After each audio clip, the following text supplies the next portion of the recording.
nañ ko wax ne ko premier ministre bu mu fi mujjee woon yaa ne woon tu vas rationaliser et dëkk bi mu ngi toll ci ay métiers yu bëree bëri. et tu avais donné un deadline en juin 2025. tu ne l'as pas fait la moo la ko tere def lu tax defuloo ko. y a tellement de questions yoo xam ne. Sénégal yi xam ne Sénégal leen ñor ñu ngi doon xaar ñu laajal ñu ko. effectivement ils l'ont pas fait ñu nekkoon di woy di fecc ak di tëb. mais man dafa am ñett wala ñeenti choses yoo xam ne. dama ko si remarqué ça m'a parlé. bi si jiitu le premier ministre a assumé que moom moo joxe ordre yi naka te pour ñu rey xale bi. il l'a assumé. man génnoon naa sànni xeer le ministre de l'intérieur. parce que ñu ngi doon laaj jamono jooju kan moo joxe ordre. waaw parce que ki joxe ordre bi moom la mort vraiment responsabilité am la ndax dañoo woon dugg foofu sax. ba mort di fa am. Abdoulaye Ba ñu ngi koy jaalewaat bu baax vraiment. ay bokkam premier ministre assumé na ni moom moo joxe ordre bi. bien sûr yàlla information bi nga xam ne on n'avait pas. ñaareel ba le premier ministre semble avouer benn échec lié à un manque de financement bi nga xam ne moo ko teree def yenn projets yi.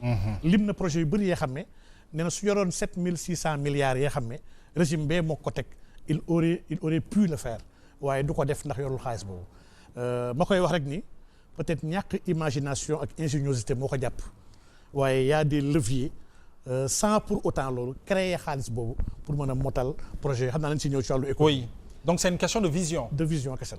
le troisième aspect mooy réellement le moi. dans le discours du premier ministre y a le moi est haïssable Mohamed. man. yàlla subhaanahu wa taala daf ñuy jàngal naan inna ñun. oui il est venu avec tout un gouvernement waroon na agréger ce gouvernement là nekk le porte-parole et non di génnee ni.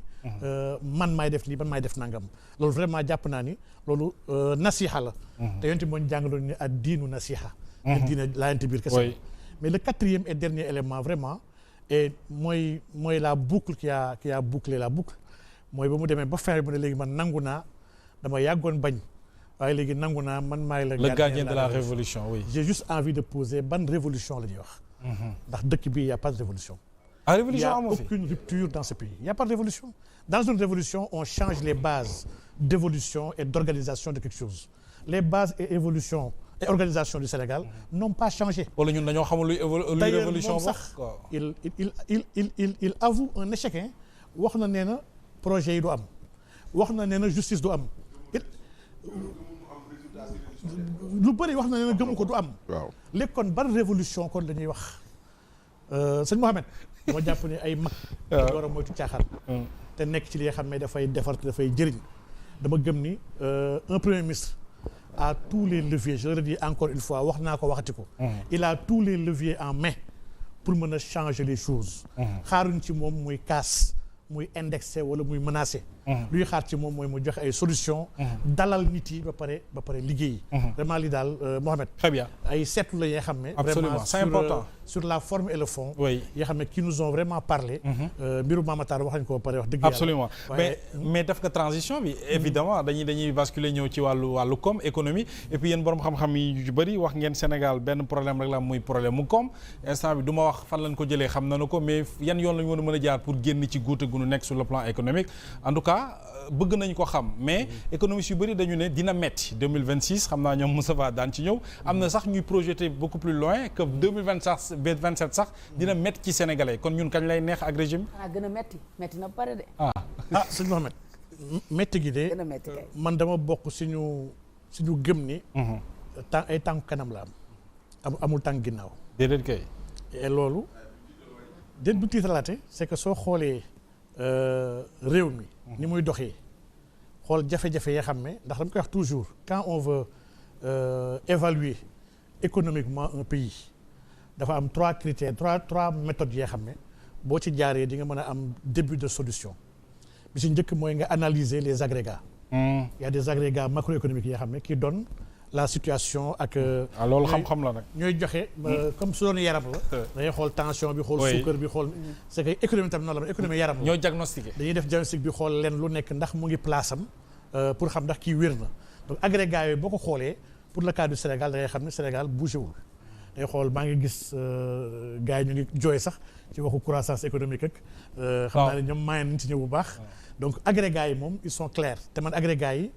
man dama bokk ci économistes yi xam ne joxuma ko dëgg-dëgg dayoo bi ko gars yi jox pour la simple et bonne raison que dans une économie bi nga xam ne à dominance informelle agrégats yi ils ne reflètent pas réellement la réalité économique dans des pays européens yi xam ne l'économie est formalisée xam nañ lépp agrégats yi ils donnent une situation et une image fidèle de l'économie mais ñun quand on dit que plus de 90% de l'économie est informelle bu ñu bëggee sukkandiku ci ay agrégats dañuy juum waaye nag on a deux critères yoo xam ne war nañu ko mën a xool pour saytu économie bi benn bi c'est la perception maanaam comment les acteurs économiques perçoivent l'économie mais lii Mohamed man ba may ñëw sax ñu ngi may jox ay yóbbal dama waxal ñu ngi bëgg a dee ñun jaaykat yi ñun nangam ñun chef d'entreprise yi mais man ñëpp ay yuuxoondoo loolu c'est catastrophique wallaahi sëñ Mohamed l'économie est presque à terre loolu mooy la vérité et loolu régime bi moo koy yóbbee Sénégal xam nga ba ñuy tàmbali ñoom waxuñu lool nee nañ régime bi leen wutu moo leen teg lii lépp de non man dama gëm nag ni ku nekk il faut mu respecter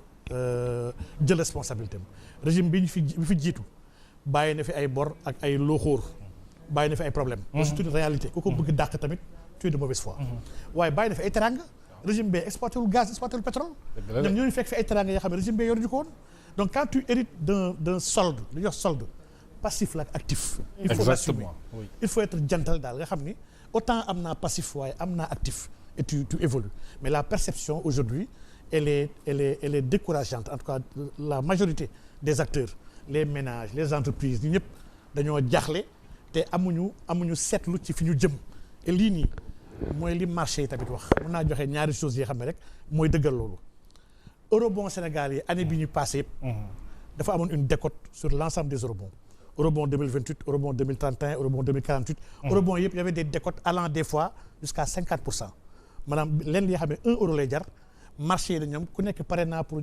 sëllëx ko à 60 centimes parce que dama gëm ni il y a des risques et dafa nar am problème lii ça traduit la préoccupation en tout cas des marchés par rapport à l'économie sénégalaise les spreads li ñuy wax les spreads rendement actif obligataires yi mais spread yëpp au début ils étaient presque à 800 en décembre 2025 ils ont dépassé 1500 en réalité et en économie on dit que ku egg 1000 tëj nga sa bunt yëpp mënutoo am fenn financement donc bu Sénégal dem na ba ay 1500 spread yooyu dañoo war a tiit donc la perception aujourd'hui elle est négative et généralisée le troisième aspect c'est l'évaluation de l'économie maanaam de la croissance potentielle et de la croissance réelle maanaam dans une économie day am ay facteurs de production yoo xam ne moom mooy tax nga mën a atteindre objectif économique yi nga am facteurs yooyu boo ko conjugué am na fi mu la mën a yóbbu loolu ñu woowee la croissance potentielle mooy maanaam li nga am nii yëpp war na la mën a la yóbbu bu doon sérieux nga fii nga waroon yegg léegi nag suñ ko évaluer ak la croissance réelle